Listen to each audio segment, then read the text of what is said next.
আসসালামু আলাইকুম রহমতুল্লাহি আবরকাতু। আলহামদুলিল্লাহ, গতকাল আমরা আমাদের গরুগুলো বিক্রি করে দিয়েছি। কত টাকা দিয়ে কিনা ছিল এবং কত টাকা বিক্রি করেছি এবং কত টাকা খরচ, সেই বিষয় নিয়ে আমরা আজকে কথা বলবো ইনশাল্লাহ। এই গরু দুটি আমাদের কেনা ছিল 1,10,000 টাকা।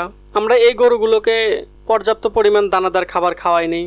এই গরুগুলোকে আমরা কাঁচা ঘাসই বেশি খাওয়াইছি। এই গরুগুলোকে আমরা 5 মাস লালন পালন করেছি। এই গরু দুটিকে আমরা খাবার খাওয়াইছি প্রায় 20 থেকে 25,000 টাকা। আর আমাদের কেনা ছিল 1,10,000 টাকা। আমাদের এই গরুর পিছনে কেনা থেকে শুরু করে খাবার, ঘাস এবং খড় বাদ দিয়ে, যেহেতু ওগুলো আমাদের আবাদেরই, 1,35,000 টাকা আমাদের খরচ হয়েছে। আর আমরা এই গরু দুটি বিক্রি করেছি 1,65,000 টাকা। আলহামদুলিল্লাহ, আমাদের এই 4 মাসে প্রায় 30,000 টাকার মতো লাভ। এই গরুগুলোকে আমাদের খুব বেশি সময় দিতে হয় নাই। বাড়ির ভিতরে যারা থাকে তারাই এই দুটি গরু লালন পালন করেছে। আমি শুধু ঘাস নিয়ে এসেছি এবং খড় কেটে দিয়েছি। যেহেতু আমাদের ছোট একটা মেশিন আছে, খড় কাটতেও খুব বেশি সময় লাগে না। সঠিক যত্ন নিলে খুব বেশি খরচা হয় না গরুর পিছনে। গরু লালন পালনে তার যত্নটাই অনেকটা গুরুত্বপূর্ণ। আমরা গরুর খামার ধীরে ধীরে শুরু করতেছি। এভাবে 2-1টি করে গরু লালন পালন করতে করতে ইনশাল্লাহ একসময় আমরা অনেক বেশি গরু লালন পালন করব।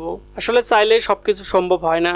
গরু লালন পালন করতে হলে ভালো বাসস্থান দিতে হয়, পর্যাপ্ত পরিমাণ খাবারের ব্যবস্থা করতে হবে, তারপরে গরুর খামার দেওয়া যাবে। যাদের অল্প একটু জায়গা আছে তারা 1-2টি গরু দিয়েও শুরু করতে পারেন। যেহেতু গরুকে সারাদিন সময় দিতে হয় না, তারা আমাদের গরুগুলোকে নিয়ে যাচ্ছে। একটি পশু বাড়িতে থাকলে তার প্রতি অনেক মায়া কাজ করে। গরুগুলোকে নিয়ে যাওয়ার পরে অনেক কষ্ট হয়। বাড়িতে যে ছোট পোলাপান থাকে তারা গরুর জন্য কান্নাকাটি করে। আসলে কিছু করার থাকে না। যাই হোক, সবাই আমাদের জন্য দোয়া করবেন, আমাদের খামারের জন্য সবাই দোয়া করবেন। আল্লাহ তাআলা যেন আমাদের খামারের মধ্যে বরকত দান করেন, আমরা যেন সুস্থ সবল ভালো গরু কিনতে পারি, এই জন্য সবাই দোয়া করবেন। হাসবুনাল্লাহু ওয়া নি'মাল ওয়াকিল। বান্দার জন্য আল্লাহ তাআলাই যথেষ্ট।